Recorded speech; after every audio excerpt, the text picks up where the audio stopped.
एकादेशको कथा हो। एउटा एकदमै सुन्दर गाउँ थिएछ र त्यस सुन्दर गाउँमा एउटा मन्दिर बनाउने निर्णय त्यहाँको गाउँलेहरूले गरेछ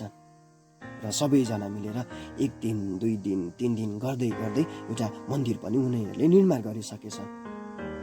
निर्माण त गरिसक्यो, तर मूर्ति भने मन्दिरमा राख्नका लागि उनीहरूसँग थिएन रहेछ र सबैजना गाउँलेहरू मिलेर फेरि एउटा सल्लाह गरेछ। त्यसै गाउँमा बस्ने एकजना मूर्तिकार कहाँ गएर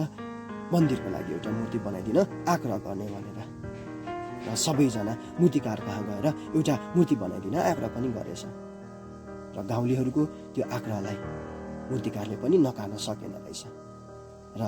मन्दिरको लागि मूर्ति बनाइदिने बाचा गरेर सबै गाउँलेहरूलाई बिदा गरेछ। सबै गाउँलेहरूलाई बिदा गरे सँगसँगै उसले पनि मन्दिरको लागि मूर्ति बनाउनलाई ढुङ्गा खोज्नलाई ऊ एउटा ठुलो खोलामा गएछ र जाँदै गर्दाखेरि एउटा ढुङ्गा भेटिएछ र त्यस ढुङ्गालाई मूर्ति आकार दिनका लागि उसले आफ्नो झोलाबाट हतौडा निकालेर त्यस ढुङ्गामाथि प्रहार गर्न थालेछ। जब त्यस ढुङ्गालाई उसले मूर्ति आकार दिनका लागि प्रहार गर्दै थियो त्यति बेला त्यो ढुङ्गालाई एकदम पीडा भएछ र त्यो ढुङ्गा चिच्याउन थालेछ। नपिट मलाई दुख्यो, मलाई यसरी नपिट, मैले सहन सकिनँ। र जब त्यो ढुङ्गाले त्यसरी आवाज निकाल्न थाल्यो त्यो आवाज मूर्तिकारको कानमा पुगेछ र त्यस मूर्तिकारले तत्काल त्यो ढुङ्गालाई पिट्न छाडिदिएछ र उसले आफ्नो सामान बोकेर फेरि त्यो ढुङ्गालाई छाडेर अगाडि हिँड्दै गएछ र हिँड्दै जाँदाखेरि केही कदम अलिकति अगाडि फेरि उसले एउटा त्यस्तै ठुलो ढुङ्गा देखेछ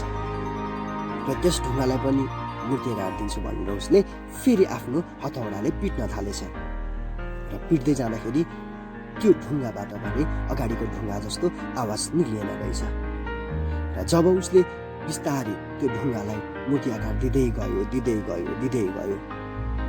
जाँदाखेरि एउटा एकदमै राम्रो मूर्ति बन्नेछ र त्यो ढुङ्गाबाट जब मूर्ति बनिसक्यो गाउँको मान्छेहरूलाई बोलाएर त्यो मूर्तिलाई लगेर मन्दिरमा राख्ने मूर्तिकारले आदेश दिएछ र गाउँलेहरू भेला भएर त्यस मूर्तिलाई लगेर मन्दिरमा राखिदिएछ र त्यस पछाडि मूर्तिको एकदम भव्यसँगले पूजा सुरु हुन थालेछ। जब गाउँलेहरूले पूजा सुरु गर्यो त्यस पछाडि उनीहरूको अगाडि फेरि एउटा अभाव सिर्जना भएछ। पूजा गर्नका लागि मूर्ति त भयो, तर नरियल फुटाउनका लागि उनीहरूसँग ढुङ्गा पनि थिएनछ र त्यस पछाडि त्यस मन्दिरको पुजारीले फेरि गाउँलेहरूलाई एउटा नरियल फुटाउनका लागि ढुङ्गा खोज्न लाएछ र गाउँलेहरू पनि नरियल फुटाउनका लागि ढुङ्गा खोज्नलाई खोलातर्फ अगाडि बढेछ र जाँदै गर्दाखेरि उनीहरूले एउटा ढुङ्गा पनि भेटेछ र त्यसलाई लिएर मन्दिर अगाडि नरियल फुटाउनका लागि राखेछ।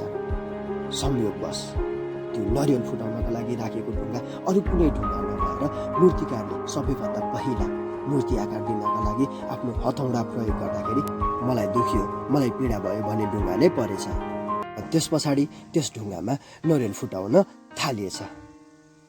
र जब त्यो ढुङ्गामा नरियल फुटाउन थालियो त्यस पछाडि त्यो नरियल फुटाउने ढुङ्गाले मन्दिरभित्र भएको मूर्तिलाई सोधेछ, त पनि ढुङ्गा म पनि ढुङ्गा, तर आज तँलाई चाहिँ मानिसहरूले पूजा गर्दैछ अनि मलाई चाहिँ नरियल फुटाउन युज गर्दैछ, किन? मन्दिरभित्र भएको मूर्तिले पनि तुरुन्तै जवाफ दिएछ, मलाई भन्दा पनि अगाडि त मूर्ति आकार दिन मूर्तिकारले तिमीलाई नै खोजेको थियो,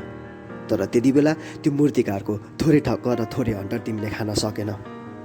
यदि त्यो टाइममा तिमीले थोरै मूर्तिकारको ठक्कर खान सकेको भएदेखि मेरो ठाउँमा तिमी हुन्थ्यौ र आज मान्छेले मलाई होइन तिमीलाई पूजा गरिराखेको हुने थियो। तर मैले त्यो समयमा मूर्तिकारको त्यो ठक्करलाई अलिकति पनि महसुस नगरिकन सहेर बसेँ र आज मलाई मान्छेले पूजा गर्दैछन् अनि तिमीमाथि नरिवलहरू फुटाइराखेको छ। र त्यसरी नै हाम्रो जिन्दगीमा पनि समय र परिस्थितिले बेला बेलामा हामीलाई पीडा र ठक्कर दिने गर्छन्, तर त्यो पीडा र ठक्करबाट हामी कति पनि विचलित नभई अडिग भएर बस्नुपर्छ। याद गर्नुहोस्, त्यो पीडा र ठक्कर पछाडि तपाईँ एउटा सुन्दर मूर्ति बनिनेवाला छ, जुन सुन्दर मूर्तिलाई हजारौँ मानिसहरूले पूजा गर्नेछन्।